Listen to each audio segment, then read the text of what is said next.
Hey, Mortenax Blade here, back again. Our man is just about to drop, or has already dropped, so I wanted to dive a bit more into my opinions of him, good and bad, to determine if he's the right pool for you.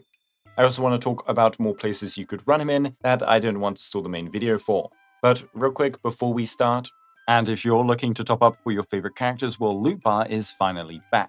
They've just completed overhauling their HR system using the most secure and compliant payment channels to ensure your account is 100% safe so you can top up with full confidence.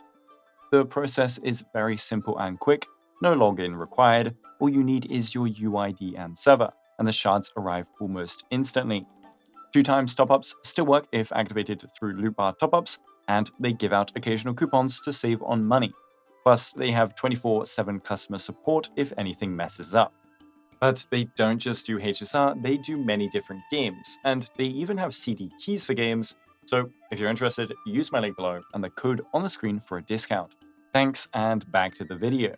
So let's get started. We know what Mort Blade does, and if you want to know his full kit and exactly how to build him with Eidolon Sims, main stats, goals, etc., please check out my actual guide. This video will again be more about my experience with him and an overall review, and again, some more team examples. Let's first talk about that important summary from the main guide that shows mostly what he does for us so we can talk about why or why he wouldn't be good to pull for your account. We can see he amps by 30% def reduction, 50% vulnerability, 50% damage, and can amp ult damage by another 75% if another Nihility is present.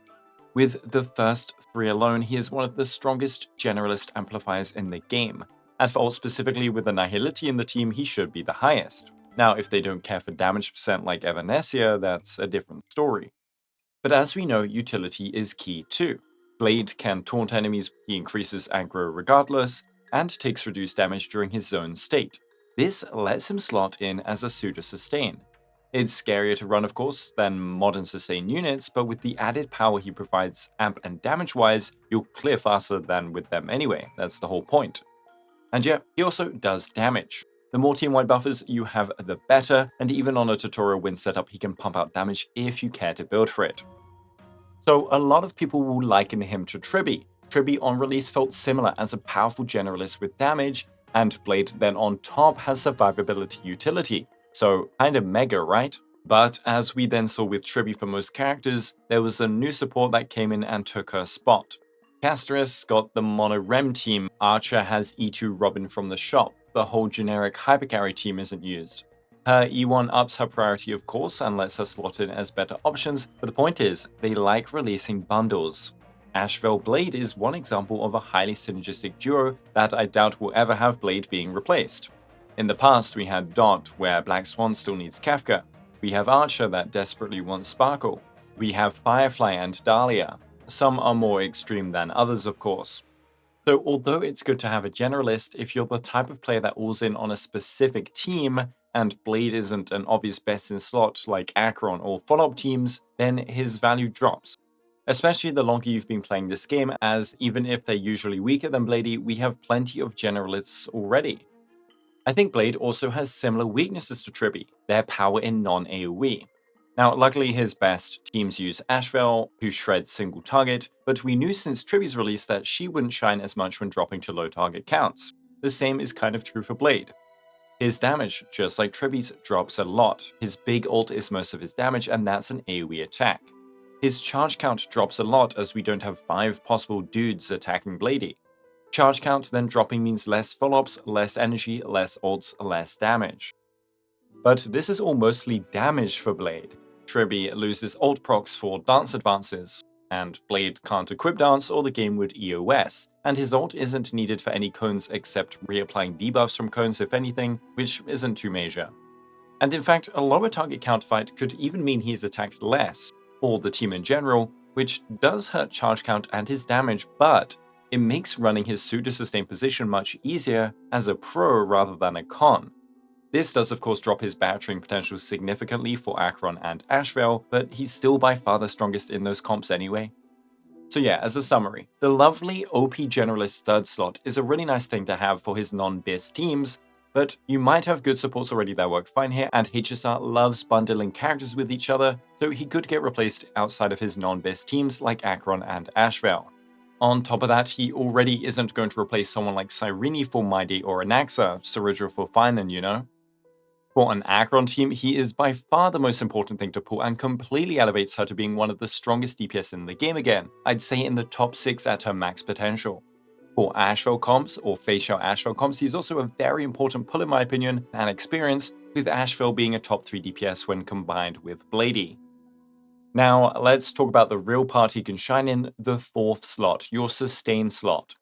With teams usually having 2 obvious characters that are paired together for a powerful dual synergy, and then sometimes a third, it's hard to always replace those slots as a generalist.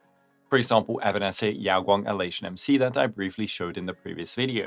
Having your Elation core is very important for our Elation DPS, so a generalist replacing them should usually be weaker. But we have that 4th slot. Welt E4 has gone there, and Blady can now too. Bohor is actually really nice for the energy, so it's not too great of an example, but replacing this energy for 30% Death Shred, 50% Vuln, on top of Blade's non-negligible damage can be a decent upgrade. Anywhere you see a Welt E4, for example, you could try Blade E0 in this spot. So all Elation teams' 4th slot right now can use either of these 2 units. Remember, the damage percent sucks, but the other parts don't. Evernite can use them. Remember, she's not like Castoris that drains your whole team's HP by gigantic amounts. Dot can use Blady. I mean, Black Swan will amp him, High Ceilings will amp him, a lot of Dot Lycones can amp him. I'd say the major problems are that ult damage is mostly useless, and the Death Shred will overcap on Black Swan. Maide can use him, they both self-revive after all, it's pretty funny.